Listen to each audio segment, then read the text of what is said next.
안녕하세요. 공부할 랩 조이쌤입니다. 이번 시간에는 데이터 처리 과정 중 후반부 작업으로 변수 계산을 실습해 보겠습니다. 아래 링크로 가셔서 두 번째 샘플 데이터를 다운로드 받아주세요. 변수 계산은 값을 단순히 계산만 하는 것이 아니라 계산한 값을 새로운 변수로 생성하는 데 목적이 있습니다. 몇 개의 변수를 합산하거나 평균을 구하는 등 다양한 방법으로 변수를 계산할 수 있고 루트, 로그를 적용시키거나 좀 더 복잡한 계산식을 활용하여 계산할 수도 있습니다. 이번 실습에서는 평균과 합계를 구하는 방법을 실습해 보겠습니다. 먼저 평균을 구해 보겠습니다. 샘플 데이터에는 1점에서 5점까지의 리커트 척도로 구성된 학업 스트레스 세 문항이 있습니다. 세 문항을 각각 설명해야 할 때도 있지만 통상적으로는 세 문항의 대표값을 구해 학업 스트레스로 설명하거나 분석에 투입하는 경우가 훨씬 더 많습니다. 이때 주로 평균을 사용하는데요. 5점 척도에서 최소값 1, 최대값 5를 가지고 있어서 평균을 구해도 1에서 5 범위에 있게 되어 척도의 범위와 같기 때문에 해석이 용이합니다. 평균을 구하기 위해서 메뉴에서 변환, 변수 계산으로 가서 목표 변수의 학업 스트레스라고 입력하고 숫자 표현식에 민 괄호를 적어줍니다. 그리고 학업 스트레스 1을 선택하고 화살표를 클릭하여 옮겨줍니다.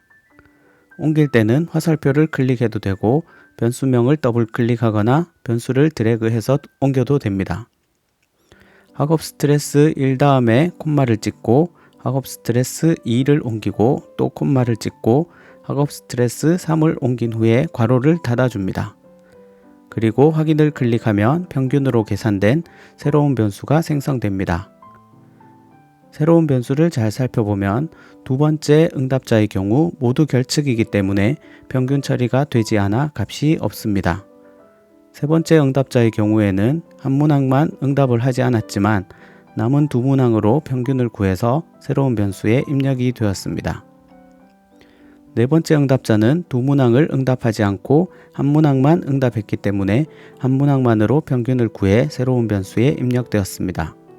즉, 변수 계산에서 미인은 결측을 제외하고 평균을 구해 새로운 변수를 생성해 준다는 뜻입니다. 다음으로 계산식으로 평균을 구해 보겠습니다. 다시 메뉴에서 변환, 변수 계산으로 가서 목표 변수에 학업 스트레스 2를 입력하고 숫자 표현식에 있는 내용을 수정해 주겠습니다. 미인을 지우고 콤마를 플러스로 바꾸어 줍니다. 그리고 세 문항이니까 나누기 3을 입력한 후 확인을 클릭합니다. 이 방법은 미인을 입력한 방법과 달리 결측치가 하나라도 있으면 계산을 하지 않기 때문에 결측치가 생성됩니다. 데이터에 결측치가 많으면 새로 생성한 변수에도 결측치가 많아져서 남는 데이터가 상당히 줄어들 수 있습니다.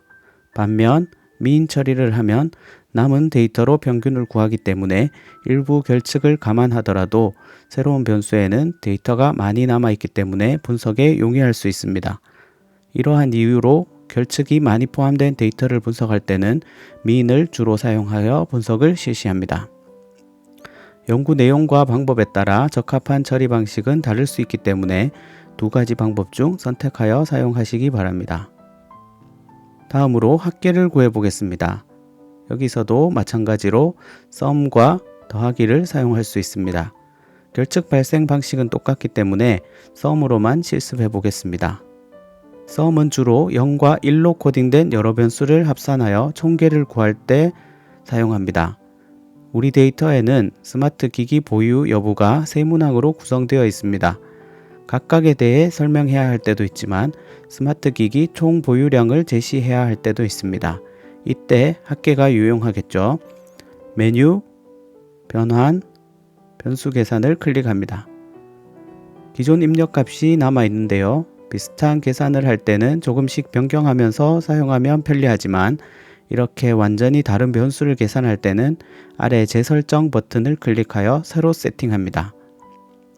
목표 변수에 스마트 기기 보유를 입력하고 숫자 표현식에 sum, 괄호, 스마트폰 보유, 콤마, 노트북 보유, 콤마, 태블릿 보유 괄호를 입력하고 확인을 클릭합니다. 새로운 변수가 생겼고 0과 1로 구성된 세 문항을 합산했기 때문에 소수점은 필요 없겠죠. 소수점을 0으로 바꿔줍니다. 그리고 데이터를 다시 보는데 변수명 앞에 숫자를 더블 클릭해주면 데이터 보기로 바로 이동합니다. 변수가 많은 패널 데이터 분석을 할 때 유용하게 사용할 수 있습니다.